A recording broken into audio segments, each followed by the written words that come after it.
So you were the club sports director in '78. Yeah, I took over as a club sports director in '78, and that was about the time when we started planning for a new rink, or a rink, because the rink was outside.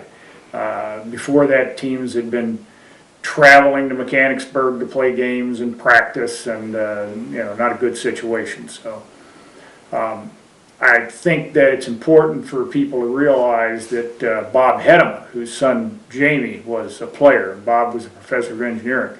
Bob was a real spark plug behind fighting for that new rink, and he and I were really involved in the battle for it and the planning afterward.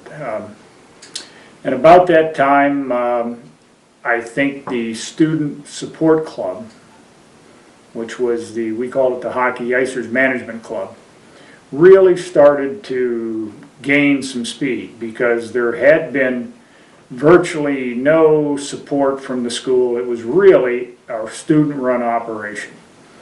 And at that time, I think some key people showed up. I would say Bill Proudman, and then Joe Batista, Sue Sullivan, the Granda boys, and they kind of partnered with me in trying to bring the program to the forefront. And I think we succeeded over that time. And it was still pretty much a student-run club operation.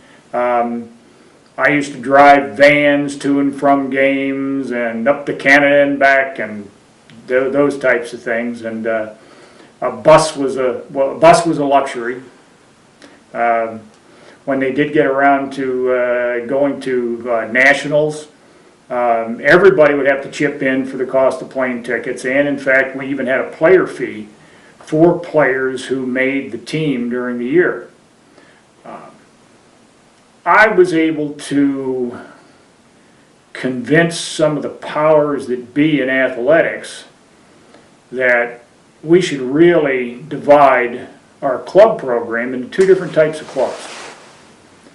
And one type of club would be the ballroom dance club, who met twice a week to ballroom dance in White Building. And they needed a few tapes to tape stuff and, whatever you need for a ballroom dance. And then the other groups, which we ended up calling intercollegiate athletic clubs, which were the Icers, the men's and women's rugby team, one of the volleyball clubs, and more like that. That was a key issue in keeping the Icers going, because to make that next step forward, we had to get more funding from the school in order to do that, because we had to pay for our time in the rink. And that ice bill was big, even though Larry Fees, the original director of the ice rink, did everything he could to assist the Icers, and he was behind us 100%. Still, the way university budgets work, you had to pay for ice time. So we came to some agreements about that. I think Herb Schmidt, who was the associate athletic director at that time, needs to be recognized for his part in standing behind me and standing behind the Icers, and taking our battle up to the places where I couldn't go. And sometimes I think it was a relatively unpopular thing.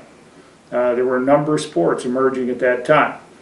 And although this didn't emerge to varsity status, it certainly in the 80s became a whole new operation for ice hockey. I've said in the 8 years that I've been with the team doing the play-by-play, I've said it is an NCAA program and everything, except for the fact that it's not an NCAA program. Absolutely. There's no doubt about it. That's the way I intended to run it, and I had always thought by now we would be an NCAA program, especially when we got into the Big Ten, because adding another Big Ten team would probably trigger a Big Ten league, and I thought for sure that would happen. When Joe Batista came here and I hired Joe, which Joe was one of the two good hires I made while I was here. Joe, and the other one was when we were bringing my women's soccer club onto varsity status, and we hired Pat Farmer, who had won a number of national championships in at Ithaca College in Division III. And Pat just took what I had as a club and 2 years later turned it into a team that started winning the Big Ten title, and I don't think they've stopped since then. I don't know how many they've won.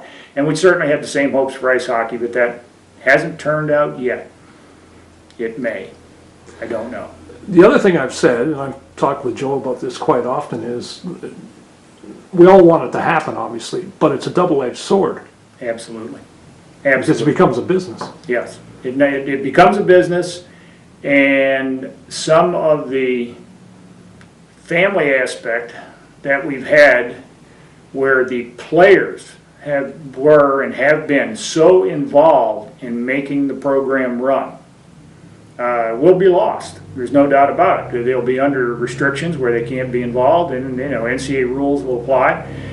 And the vast majority of the kids are not going to come from Pennsylvania. And a lot of them aren't even going to come from the East. They're going to come from Canada, New England, and although we've had a wide range of players. We've had Canadian players on our rosters. We've had players from many different places in the country, as you know.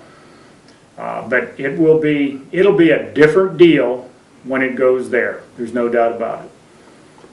Lastly, Vance, you talk about the player involvement. We all talk about the Penn State family, the Icers family, and that really is what we are celebrating this weekend. Exactly. It was one of the really great experiences for me to be involved in watching this develop. And we've just made so many good contacts and so many good friends, and the people that stepped up when we had the concept where we needed to get extra revenue. And Paul Fatur and Norm Hutchison stepped up and really put this booster club concept together and got the idea of how to merchandise Icer stuff. That was unbelievable. We've had families that would travel, 80 commit when young Ed was playing, would travel from Detroit, never missed a game. Always there to not only support all the Icers, but also to give other types of support. And the list just goes on and on and on. Paul Cervellero. I think the best example is John Dufford. John Dufford played on the varsity team, I think, in around 46 would be my guess. He was on the 39 team. Well, but then I think didn't he go in the war and then come back? Yeah. Because I think that was the year that Jim O'Hara, the old line coach in the 70s, football coach, at that time was also the ice hockey coach. And John Dufford has probably made more hockey reunions than I have, and I think that just speaks to the closeness and the fraternity and the brotherhood and the sisterhood that we've had for the Penn State hockey program. And I hope it continues on, and I hope it keeps the class and the quality that it's had. We've had great coaches right from the start. Bob Hedema coached.